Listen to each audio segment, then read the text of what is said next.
The sound of my own breath was louder than the crunch of gravel under my shoes. Cold air still burned in my lungs from the hospital, 3 days after surgery, and all I wanted was my bed. But the driveway looked wrong. The gate was open, swinging slightly in the wind. And there, in the middle of it, 2 black garbage bags. My bags. Not the kind you use for trash pickup. The kind you use when you don't care if something breaks inside. Dad was leaning against the hood of his truck, arms crossed. My brothers stood beside him like this was some scene they'd rehearsed. One of them nudged the other and smirked. I couldn't tell if the ache in my chest was from my stitches or from what I was seeing. Is this a joke? My voice cracked low like it didn't want to leave my throat. Dad's reply was steady, almost bored. Be an adult. Pay your own way. The wind picked up.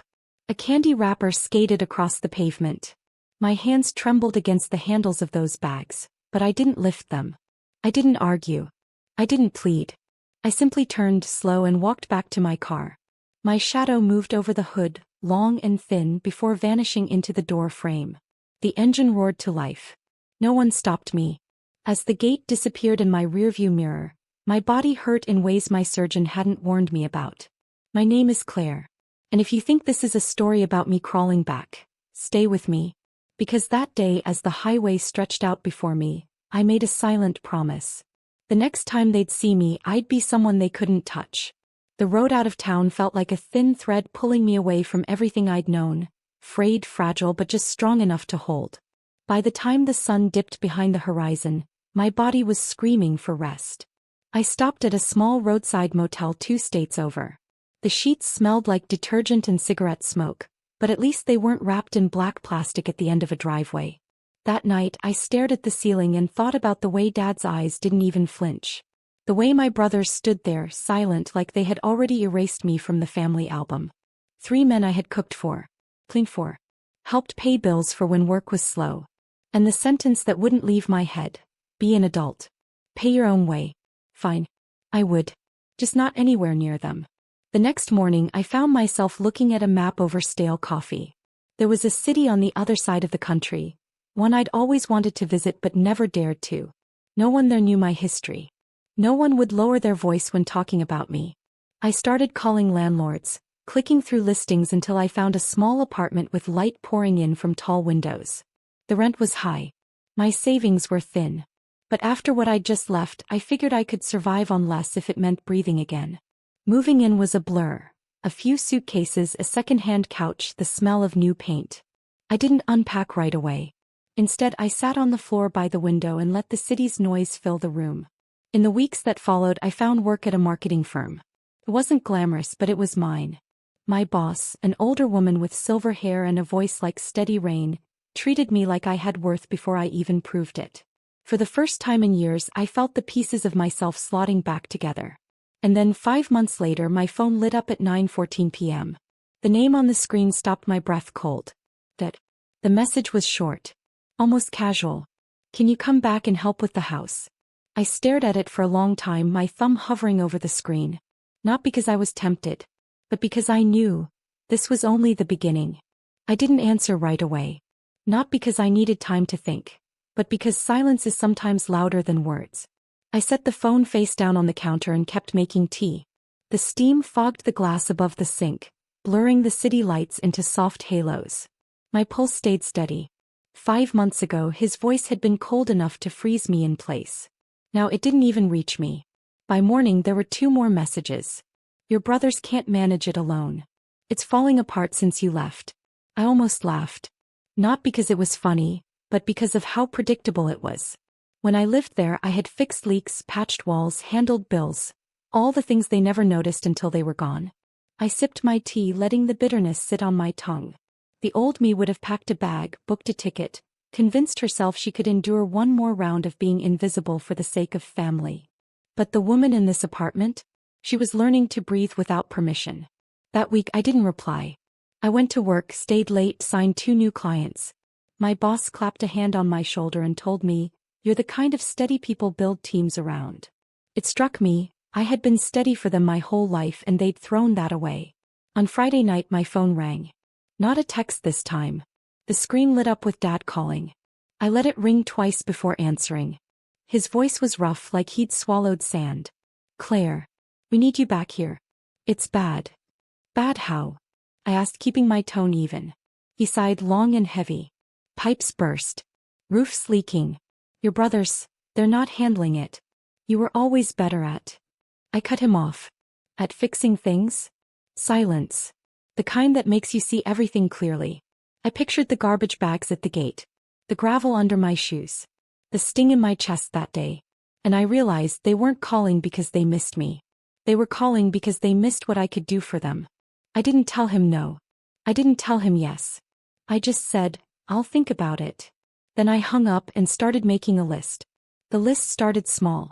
At the top I wrote what they took. Underneath in careful letters. My home. My dignity. My place in the family. Then I flipped the page and wrote, what I'll take. This side stayed blank for a moment. Not because I didn't know, but because I wanted it to be precise. Surgical. I wasn't interested in breaking their house. I wanted to break the pattern. Saturday morning I walked to the coffee shop on the corner and opened my laptop. The place smelled like cinnamon and burnt espresso, and the low hum of conversations gave me cover. First I checked property records. Dad still owned the house outright. No mortgage. That meant every repair came out of pocket. I searched contractors in the area. Reputable ones, expensive ones. The kind who wouldn't touch a project without full payment up front. Then I made calls. Not to offer help but to arrange something better. I contacted a realtor I knew through work. A woman named Lacey who could talk a brick wall into selling itself. If a house like my dad's went on the market in its current state, I asked, what would happen? She chuckled. If the roof's leaking and pipes are busted, he'd either have to sell low or pay through the nose to fix it before listing. Good to know, I said and made a note. The next step was quieter. I reached out to the few neighbors who still liked me, the ones who had slipped me casseroles after Mom passed, the ones who saw the garbage bags that day but said nothing out loud. I asked about the house, the repairs, the noise. One neighbor's voice dropped to a whisper. It's bad. The water damage is spreading. Your brothers can't keep up. They've been bailing buckets from the living room. I thanked her, hung up and sat back. That's when it clicked. They hadn't just thrown me out, they'd thrown out the one person who kept the place standing. No. The house was rotting from the inside out. I didn't have to lift a finger to make them pay. I just had to be patient, and make sure everyone else saw what they'd done to themselves. By the time I closed my laptop, the city skyline was glowing orange in the late light. Patience. Precision. Silence. It was going to be beautiful. The first sign that my silence was working came 2 weeks later. A photo popped up in a community Facebook group, the kind where people post about lost cats and yard sales. It was my father's house. Or rather, what was left of it. Water stains spread like bruises across the siding. The gutters hung loose, pulling away from the roof. And in the yard, a blue tarp flapped violently in the wind, anchored by mismatched bricks. The caption read, "Anyone know what's going on here? This used to be such a nice place." I didn't comment. I didn't have to. Within hours, the thread filled with neighbors speculating, shaking their heads in digital disapproval. By the next morning, Lacey, the realtor, sent me a screenshot of the same post with a winking emoji. "That's gonna tank the value even more," she wrote. Meanwhile, my phone kept lighting up. Dad tried calling twice. My brothers texted in a group chat I had muted months ago. "Can you at least tell us who to call? You know how to handle this stuff. Claire, don't be childish." Childish. I let that one sit for a while before deleting it. That Friday I got another message from my dad. This time his tone was different. "We're thinking of selling. But the realtor says we can't list it like this. Will you come and oversee the repairs? We'll pay you." I stared at the words "will pay you." 5 months ago I was worth garbage bags and a gravel driveway. Now I was worth a paycheck. But I didn't want their money. I wanted something far more valuable. For them to stand in the wreckage they'd created and know they had no one to blame but themselves. So I crafted my reply carefully. "You're right. You can't list it like this. I'll send someone over to give you a quote." I called the most expensive contracting team I could find. They owed me a favor from a past project at work. I made sure they knew who they were dealing with, and exactly how high to set their price. By Monday my brother texted. "They're quoting nearly $48,000. Dad's losing it." I closed my phone and smiled into my coffee. The house wasn't just falling apart. So were they. It didn't take long for desperation to eat away at them faster than the mold creeping up their walls. By midweek I got another message, this one from my youngest brother Mark. He had always been the peacekeeper, the one who tried to soften Dad's edges. But now his words were sharp, almost frantic. If you'd just come back for a month we could fix this. Dad's talking about taking out a loan. He's not himself. Not himself. Funny, he'd been perfectly himself when he stood beside those garbage bags. I didn't reply. I wanted them to sit in it, in the same silence they'd left me with. 2 days later I heard from a different source. The neighbor who'd called me before left a voicemail, her voice almost trembling with amusement. Claire, your dad was outside yelling at your brothers this morning. Something about losing everything. Half the street heard it. Perfect. It wasn't just a problem inside their walls anymore. It was spilling into the open. That night I took my revenge one step further. I emailed Lacey, attaching the community post and a few other photos I'd quietly collected from neighbors. If this hits the local market chatter, I wrote, what happens to the house's selling potential? She called me within minutes. Claire, if people think it's a money pit before it's even listed, he'll be lucky to get half of what it's worth. Maybe less. Good, I said simply. Meanwhile, Dad's texts turned from direct to pleading. We can work something out. Don't you miss home? Please, just for the family. That last one made me pause. The word family used to make me swallow my pride and say yes. Now it only reminded me of black plastic bags and the way my own father didn't flinch as I drove away. I poured myself a glass of wine and sat by the window, watching the city lights blink against the night. My apartment was small, imperfect, but it was mine. And that was the difference. They were asking me to come home to fix something. What they didn't realize was, I was fixing something. Just not for them. The breaking point came on a rainy Thursday afternoon. I was at my desk at work drafting a pitch for a client when my phone buzzed, not with a text but with a video call request from Dad. I let it ring until it almost cut off. Then I answered. The camera was shaky, pointing down at a warped wooden floor. Brown water dripped from the ceiling into a bucket. When he finally turned it toward himself, he looked smaller. The man who had stood at that gate with his arms crossed now sat hunched, eyes shadowed, jaw tight.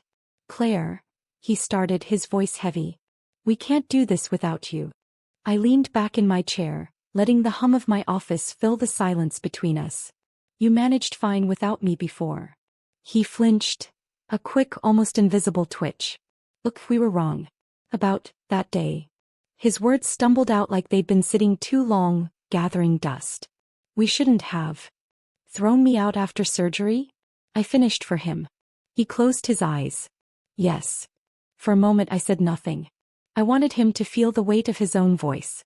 Then I asked, what do you need from me? His answer was quiet. Everything.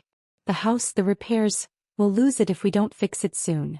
I looked out the window at the wet streets below, cars hissing through puddles.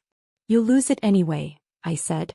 The difference is whether you want to lose it privately, or with the whole town watching.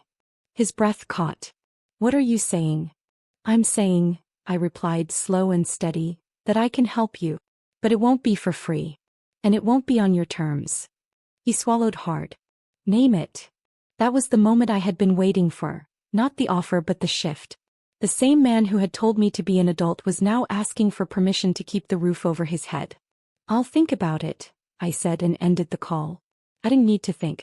I already knew exactly how this would end, and it wouldn't be with me coming home.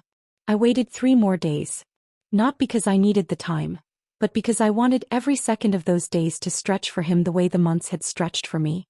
When I finally replied, it was with a single text. I'll send someone over. The someone wasn't a contractor. It was Lacey in her sharp navy suit, stepping onto their porch with a folder under her arm. She had instructions from me. Be polite, be professional, and make sure they understood the cost of keeping the house versus the value of selling it now. An hour later my phone rang. It was Mark. She says it's worth barely half what it used to be, he blurted. She says selling is the smartest option. I didn't respond right away. I wanted him to hear his own words echo. That night Dad called again. It's listed, he said flatly. The offer will barely cover a decent rental for me and your brothers. I imagine them packing not my things this time but their own. I imagined the black garbage bags replaced with cardboard boxes, taped shut and lined along a driveway that wasn't mine anymore. A week later I saw the post online. Sold, as is. The house where they told me to pay my own way, now belonged to strangers. The irony wasn't lost on me. They'd thrown me out to protect their comfort, and in doing so, they'd lost the very thing they'd been protecting. That night, I poured a glass of wine and sat by my apartment window, the city humming below. I didn't feel triumphant. Not exactly. It was quieter than that. A deep, steady calm, the kind you get when you've been holding your breath for years and finally let it go.